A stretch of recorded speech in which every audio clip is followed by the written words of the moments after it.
Grazzi li rġajtu naqattu magħna għal dan it-tieni parti ta' Wirt Eredi. Fil-boardroom miegħi għandi lil Marika Tonna li hija CEO ta' Business First Party mill-Malta Enterprise, il-Dr. Joseph Gerada illum drajtuh huwa regolatur tal-negozji, tal-Uffiċċju tan-Negozji tal-Familja, u Claudine Attart li hija direttur f'ditta ta' awdituri u konsulenti. L-istudju u upskilling. Illum tista' tgħid kważi kulħadd jeqpa' jistudja f'ħajtu. Daħlet kważi b'kultura li kulħadd anke jekk taqbad taħdem tibqa' jew tistudja xi ħaġa li tinteressak jew xi ħaġa li għandha x'taqsam mal xiex tkun qed fix-xogħol tiegħek. Upskilling kemm huwa importanti però għall-kumpaniji, min-naħa ta' kumpanija mhux min-naħa ta' individwu, però min-naħa ta' kumpanija li tuħsib l-upskilling tal-impjegati tagħha. Ġifieri kif qatt inti sew tajjeb Nowlin, il-riżors uman tal-kumpanija huwa wieħed mill-assi l-iktar importanti li għandna, speċjalment f'ċertu kumpaniji. Ġifieri fejn qabel kumpaniji forsi kienu jħarsu lejn il-training bħala cost, issa importanti li ħarsu lejh bħala investiment għax tant ħajkun hemm affarijiet li qed jinbidlu fil-kumpaniji, ġifieri nitkellmu fuq it-teknoloġija li ikollha impatt kbir fuq il-kumpaniji u għalhekk fuq ix-xogħol li jagħmlu il-ħaddiema. Għandek ukoll affarijiet oħra bħal pereżempju il-COVID illi forsi impattat ċertu kumpaniji li kellhom iċqalqu forsi ċertu nies fejn iktar kellhom domanda għal ċertu xogħol minn oħrajn.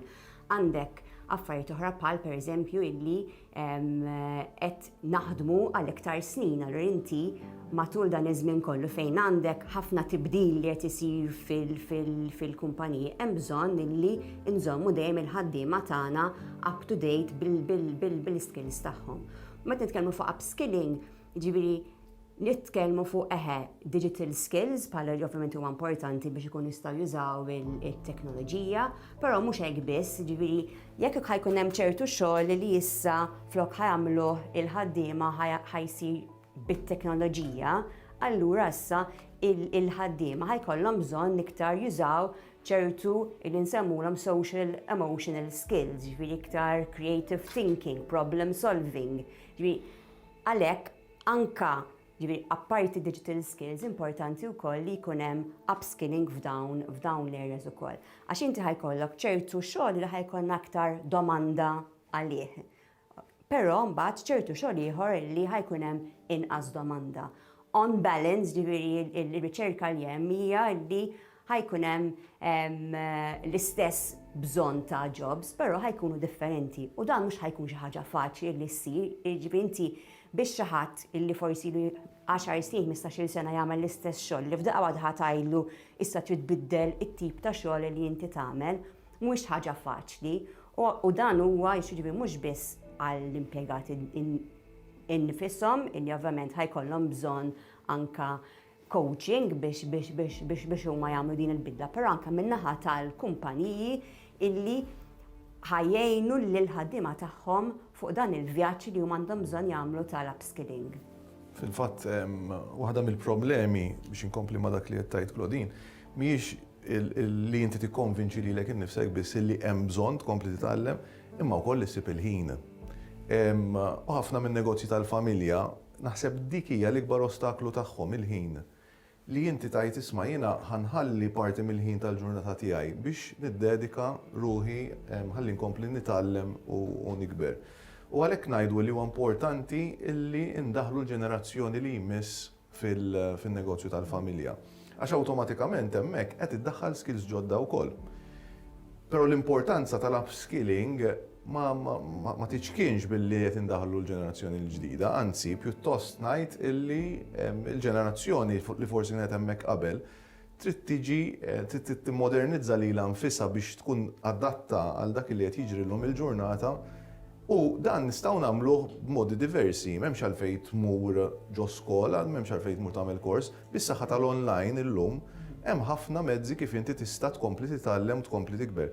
Fil-fatt bħala uffiċċju negozji tal-familja flimkien mal-Malta Enterprise qed naħdmu fuq pjattaforma biex inkunu nistgħu noffru tipi ta' seminars jew lectures online u inti tkun tista' taċċessom fil-ħin tiegħek. Din hija xi ħaġa li Kollok flessibilità. Ikun hemm dik il-flessibilità li jekk jiena iċ-ċans tiegħi huwa fit-8 ta' flaxija flok noqgħod nara xi series, ħanara episodju minn daw is-seminars illi hemm fuq din il-pjattaforma u nkompli nitgħallem, inkompli nikber ħalli ngħin in-negozju tiegħi. Aħna bħala Malta Enterprise, ovvjament aħna l-Economic Development Agency, ġifieri aħna l-upskilling tan-nies hija importantissima għalina. Speċjalment fejn tiġi fejn nattiraw il-foreign direct investment, ġifieri kumpaniji barranin mhux se jiġu Malta hekk ma jsibux the right personnel. Aħna noffru numru ta' inċentivi biex l-azjendi li għandna Malta they upskill in-nies tagħhom. Għandna il-Get Qualified li hija l-unika inċentiv li għandna li noffru aħna flimkien mal-Ministeru tal-Edukazzjoni fejn l-individwu japplika għax aħna l-inċentivi tagħna huma għall-businesses.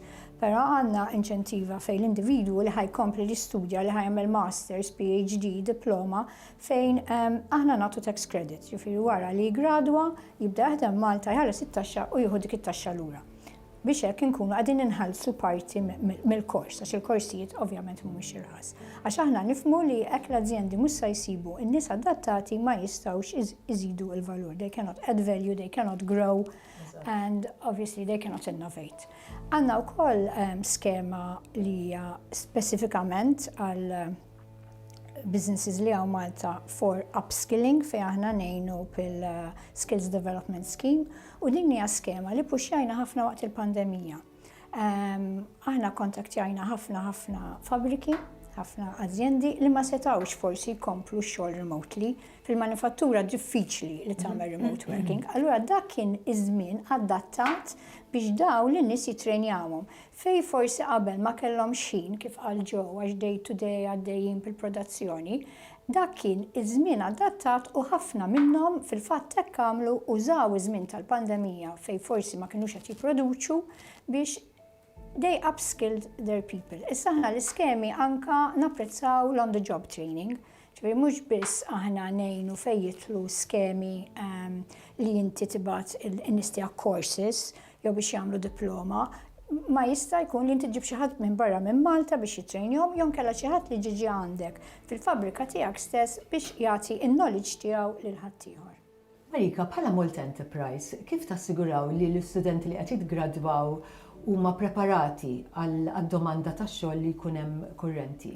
Aħna naħdmu ħafna mal-education institutions, mal-Ministeru tal-Edukazzjoni, mal-Università, mal-MCAST biex nassiguraw li l-industrija ikollha sej, xi kultant anke fil-course content. Per eżempju, l-MCAST għandu kors iffukat fuq aviation industry. Li kieku dak il-kors ma jeżistix, li kieku aħna ma stajniex nattiraw il-numru sostanzjali ta' kumpaniji li għandna fl-aviation.